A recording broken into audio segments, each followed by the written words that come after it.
Bonjour toutes et tous. Nous voici réunis pour un petit temps de partage dans la divine volonté et bien sûr nous continuons notre cheminement dans le carême. Alors, aujourd'hui nous allons voir l'évangile du jour. L'évangile nous dit dans Saint Jean au chapitre 5 versets 17 à 30. En ce temps-là, après avoir guéri le paralysé, un jour de sabbat, Jésus déclara aux Juifs: Mon Père est toujours à l'œuvre, et moi aussi je suis à l'œuvre. C'est pourquoi de plus en plus les Juifs cherchaient à le tuer, car non seulement il ne respectait pas le sabbat, mais encore il disait que Dieu était son propre Père, et il se faisait ainsi l'égal de Dieu.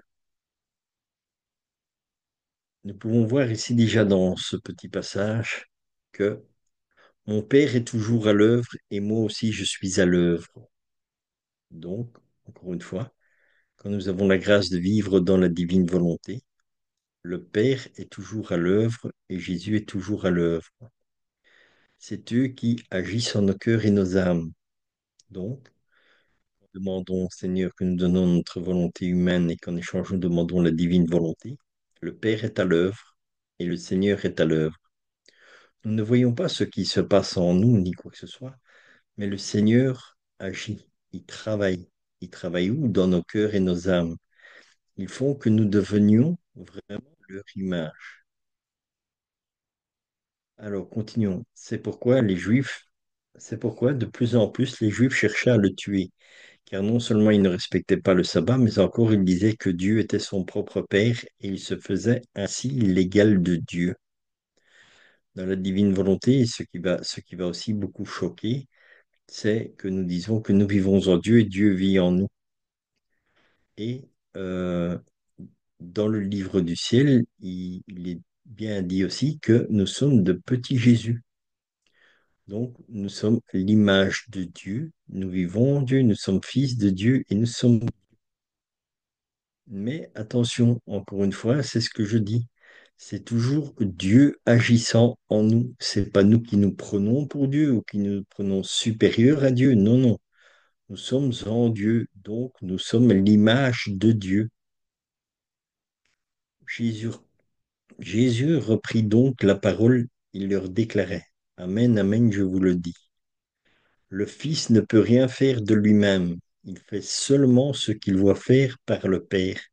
Ce que fait celui-ci, le Fils le fait pareillement. Vous voyez, c'est ça que je vous explique. Donc, nous sommes Dieu parce que Dieu vit en nous.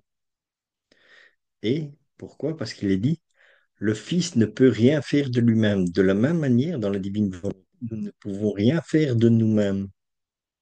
On fait seulement ce que Jésus nous dit et nous montre de faire. Donc, d'être à son image, d'être à sa ressemblance, de retrouver notre côté divin. C'est grandir la divinité en nous, tel que nous étions dans la pensée de Dieu au tout début de la création, avant le péché originel. Car le Père aime le Fils et lui montre tout ce qu'il fait. Il lui montrera des œuvres plus grandes encore, si bien que vous serez dans l'étonnement. Donc, le Père aime le Fils. Le Père nous aime puisque nous sommes ses enfants et il nous montre tout ce qu'il fait. Il dit, il lui montrera des œuvres plus grandes encore. Et Jésus le dit, vous ferez des choses encore plus grandes que ce que je n'ai fait. Et encore une fois, revenons toujours à ça. C'est toujours Dieu agissant en nous. C'est Dieu réalisant les choses en nous. C'est la divinité agissant dans notre humanité et notre humanité agissant dans la divine volonté. Comme le Père, en effet, relève les morts et les fait vivre, ainsi le Fils, lui aussi, fait vivre qui il veut. Aussi, nous pouvons comprendre que le Père, en effet, relève les morts et les fait vivre. Ainsi, le Fils, lui aussi, fait vivre qui il veut. Nous sommes morts spirituellement.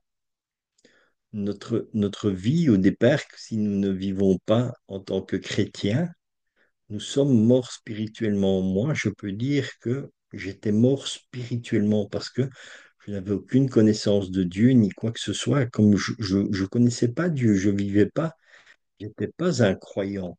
Donc, j'étais mort. Et comme le Père, en effet, relève les morts et les fait vivre. Ça, la grâce de ma conversion, c'est que Jésus est venu me chercher et il m'a amené au Père et ils m'ont fait revivre.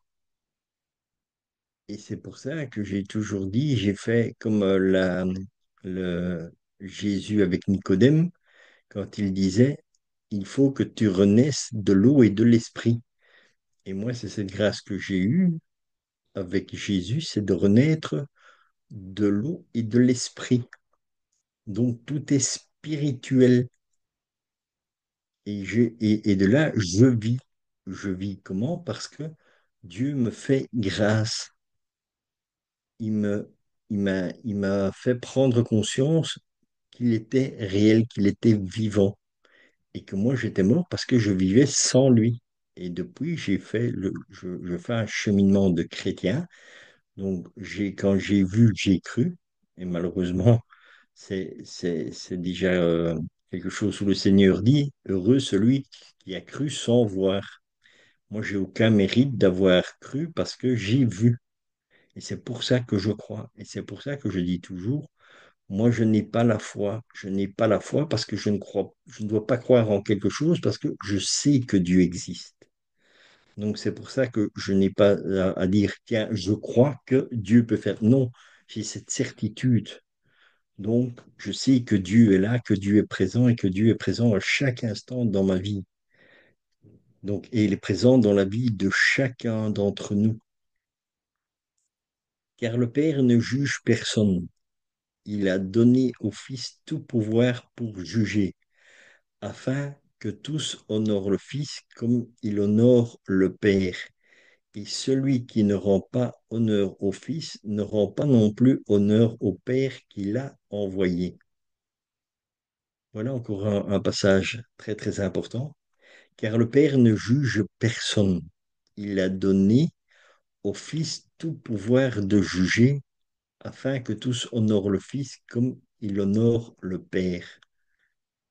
Et c'est ça, encore une fois, dans la divine volonté, que nous rendons grâce à Dieu. Et c'est avec Jésus lui-même que nous honorons le Père. C'est en Dieu et avec les honneurs que nous rendons à Dieu sont faits par Dieu, par Jésus en nous. Et nous honorons le Père par Jésus.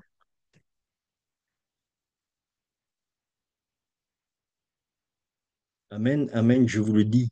Qui écoute ma parole et croit en celui qui m'a envoyé obtient la vie éternelle et il échappe au jugement car il passe de la mort à la vie. Qui écoute ma parole et croit en celui qui m'a envoyé obtient la vie éternelle. Donc, écoutons la parole de Dieu pour avoir la vie éternelle, car déjà, il passe de la mort à la vie. De quoi? Parce que nous avons déjà ce réveil spirituel quand nous écoutons la parole de Dieu, quand nous lisons la parole de Dieu, quand nous cherchons à rencontrer Dieu, à connaître Dieu. Tout ça nous donne la vie. Parce que Jésus dit, je suis le chemin, la vérité et la vie. Amen, amen, je vous le dis. L'heure vient et c'est maintenant où les morts entendront la voix du Fils de Dieu et ceux qui l'auront entendu vivront. À l'heure actuelle, c'est ce qui se passe aussi justement avec la divine volonté. Je vous le dis, l'heure vient et c'est maintenant où les morts entendront la voix du Fils de Dieu. À l'heure actuelle, nous vivons aussi vraiment dans un temps où beaucoup de personnes ne croient pas en Dieu, n'entendent pas la voix de Dieu, n'écoutent rien. Ils ne veulent rien savoir. D'où les difficultés que nous rencontrons à l'heure actuelle dans le monde, des conflits qui se passent, des catastrophes qui se passent, parce que la plupart du monde est mort spirituellement et ne se tourne pas vers Dieu pour avoir des solutions. Nous réfléchissons à dire, nous allons faire ça, nous allons faire ci, et comme ça, et ça va régler tel problème, et ça va régler tel problème. Mais en fait, sans Dieu, nous n'allons rien régler du tout. Et c'est pour ça la grâce que la divine volonté nous donne. Amen, amen, je vous le dis, l'heure vient et c'est maintenant où les morts entendront la voix du Fils de Dieu. Beaucoup de gens à l'heure actuelle commencent à connaître la divine volonté, commencent à entendre parler de la divine volonté. Et il y a un réveil spirituel qui est en train de se faire maintenant. Donc, comme les gens entendent parler de la divine volonté, ils commencent à prendre conscience que Dieu vit en eux. Ils commencent à se tourner réellement vers Dieu. Et c'est ça qu'on dit, morts entendront la voix du Fils de Dieu, et ceux qui l'auront entendu vivront. Et toutes ces personnes qui commencent à découvrir la divine volonté, à entendre la divine volonté, et réaliser que la divine volonté, en fait, n'a rien de nouveau, mais que c'est la lumière de l'évangile, les gens, en lisant les livres du ciel, se tournent vers l'évangile. Ils commencent à lire l'évangile et à regarder et à écouter ce que Dieu dit. Et c'est pour ça qu'à l'heure actuelle, nous avons un réveil spirituel qui est en train de se propager dans le monde entier. Et ça commence à prendre tout doucement de l'ampleur et de plus en plus. Et c'est ça qui va amener la paix dans le monde. Quand chaque personne commencera à se rendre compte que Dieu vit en eux et qu'ils peuvent vivre avec Dieu et qu'ils peuvent se tourner vers Dieu pour lui demander de changer, que tout change et à commencer par eux-mêmes. Voilà ce qui amènera la paix dans le monde, c'est la divine volonté, c'est Dieu agissant dans le cœur de chaque être humain. Que nous soyons blancs, noirs, chinois, tout ce que vous voulez, que vous soyez catholique, que vous soyez non catholique, nous sommes tous des créatures de Dieu et Dieu agira dans le cœur de chacun d'entre nous. Et là, nous commencerons à vivre vraiment ce que le pape Jean-Paul II avait prédit en disant qu'il y avait un grand renouvellement spirituel qui arrivait, un réveil de l'Esprit Saint, comme on dit. La grande Pentecôte annoncée, elle est en train de commencer à se vivre maintenant par la divine volonté. C'est ce souffle-là qui amène. Il amène quoi? Il amène la vie. Il réveille, comme on dit, les morts. Comme nous sommes morts, eh ben, ça nous réveille. Continuons. Comme le Père, en effet, la vie en lui-même, ainsi a-t-il donné au Fils d'avoir lui aussi la vie en lui-même. Comme le Père, en effet, a la vie en lui-même, ainsi il a donné au Fils d'avoir lui aussi la vie en lui-même. Et c'est ça que nous avons. Nous avons la vie parce que nous vivons dans le Père. Le Père vit en nous. Et il lui a donné pouvoir d'exercer le jugement parce qu'il est le Fils de l'homme. Ne soyez pas étonnés, l'heure vient où tous ceux qui sont dans les tombeaux entendront sa voix. Alors ceux qui ont fait le bien sortiront pour ressusciter et vivre, ceux qui ont fait le mal pour ressusciter et être jugés. Moi, je ne peux rien faire de moi-même. Je rends mon jugement d'après ce que j'entends. Et mon jugement est juste parce que je ne cherche pas à faire ma volonté, mais la volonté de celui qui m'a envoyé. Vous voyez, Jésus a toujours fait la volonté de Dieu. Il a toujours fait la divine volonté, la volonté du Père. Et c'est ça qui nous est donné parce que je ne cherche pas à faire ma volonté, mais la volonté de celui qui m'a envoyé. Et nous faisons exactement pareil quand nous donnons notre volonté à Dieu et qu'en échange nous demandons la divine volonté. C'est exactement ce qui se passe, c'est que nous faisons la volonté de celui qui nous envoie. et pas notre propre volonté.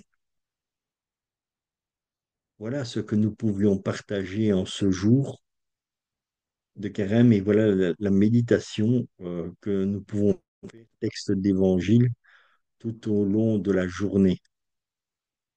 Et alors, bien sûr, voici toujours les références des deux euh, livres du ciel que nous méditons, les textes.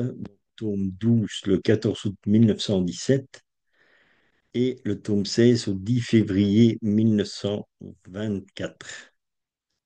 Je vous souhaite une sainte journée dans la divine volonté, un saint temps de carême et à demain pour la suite de notre cheminement.